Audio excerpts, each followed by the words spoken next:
quels sont les signes astro des personnages de la saison 4 de Bridgerton? On est en plein dedans, moi j'adore, et je vais vous donner mon avis, n'hésitez pas à me dire ce que vous en pensez. Et on va commencer avec Sophie, notre personnage principal. Pour moi, c'est assez évident qu'elle est Cancer. Je trouve que c'est une personne qui est très attentionnée, qui est sérieuse dans ce qu'elle fait, elle s'engage, elle veut pas dépasser les limites, mais à la fois c'est quelqu'un, pas de goofy, mais qui est un peu, on va dire, trop naturelle. Elle va pas réussir à se retenir de parler dans certains moments, ou alors qu'il faudrait mieux qu'elle se calme. En fait, elle est trop elle-même, trop naturelle, elle a un petit côté enfantin, et prend également soin des autres. On voit qu'elle est vraiment douée dans son travail, qu'elle prend sur elle, etc. Mais que c'est quand même quelqu'un de très sensible et d'honnête. Pour moi, ça regroupe vraiment toutes les qualités du Cancer. À l'inverse, on a Mr. Bridgerton. Alors Bénédicte, lui, pour moi, il est évidemment Verseau. C'est évident depuis le début, c'est ça en fait. Pour moi, dès la saison 1, ça se voit. C'est un artiste torturé, un visionnaire, un mec qui est libertin. Il a du mal avec les codes de la société. Il aime pas forcément avoir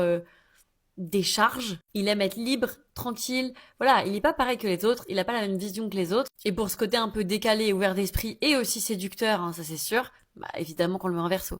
Alors, la belle-mère de Sophie, je me rappelle plus. En tout cas, elle, je lui mets Capricorne. Pour moi, c'est quelqu'un de froid, de distant, qui est piquant. Mais alors, comme elle en peut plus, alors franchement, elle dit des choses horribles aux gens, elle s'en fout, genre elle fait sa vie. Également, elle peut mentir s'il faut, on sait très bien qu'elle cache des choses, on n'est pas débile, hein, franchement. Et également, elle dirige les autres. Elle aime être leaduse, elle aime avoir le dessus, elle aime choisir ce qu'elle dit, ce qu'elle fait, où est-ce que les gens vont. Enfin voilà, elle est très autoritaire. Donc pour moi, tout ça fait que, bah ouais, elle est Capricorne. Ensuite, ma beauté fatale, comme elle est belle, vraiment, ouais, Francesca. Francesca Bridgerton, elle est vierge. C'est un signe parfait. C'est une personne qui est parfaite, il n'y a rien qui dépasse, elle est carrée, elle est droite. En fait, tout est difficile pour elle. L'extase, le fait d'avoir une relation passionnelle, tout ça, non. Elle est très posée, très calme, elle aime pas forcément être trop en compagnie de personne, elle aime la paix, mais elle est conventionnelle, elle est carrée, voilà, c'est clairement rien ne dépasse. Mais on sait que les vierges ont un côté folle et on attend de découvrir le côté folle de Francesca qu'on découvrira sûrement la prochaine saison. Mais pour moi, tout fait que sa perfectionnée et son côté un peu réservé, posé, mature, intelligent fait qu'elle est vierge. Héloïse Bridgerton. Alors elle, MDR. Mais elle, pareil, c'est Verseau, 100%. Comme son frère, d'ailleurs, ils s'entendent super bien. Pourquoi? Parce qu'elle est comme lui. Elle fait des choses qui l'arrangent. Si ça dérange les gens, c'est pas son problème. Pareil, visionnaire, elle veut pas forcément se marier. Elle a envie d'avoir sa paix tranquillement. Elle dit les choses comme elle les pense. Et c'est rare, sauf dans une femme à cette époque. Donc clairement, enfin, voilà. Qu'est-ce qu'on peut dire à part le fait qu'elle soit Verseau? Rien. Alors, Hyacinth, ça fait un peu longtemps qu'elle existe, mais qu'on la voit pas trop. Pour moi, elle est Sagittaire. Le fait qu'elle essaye d'aller en scred au bal, c'est hilarant. Pareil, elle a pas la langue dans sa poche, hein, elle est coquine et tout, elle fait garder des petites blagues.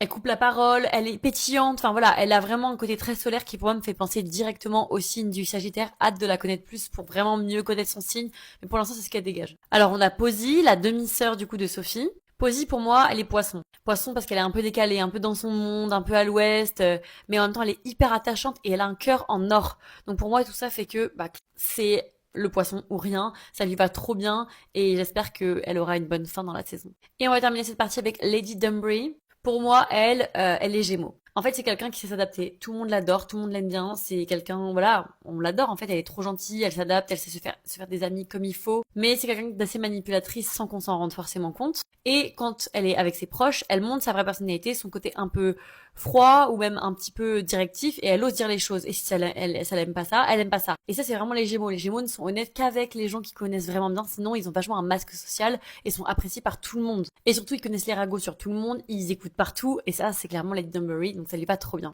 Est-ce que vous voulez une partie 2 et si oui, avec quel personnage ça vous intéresserait de savoir?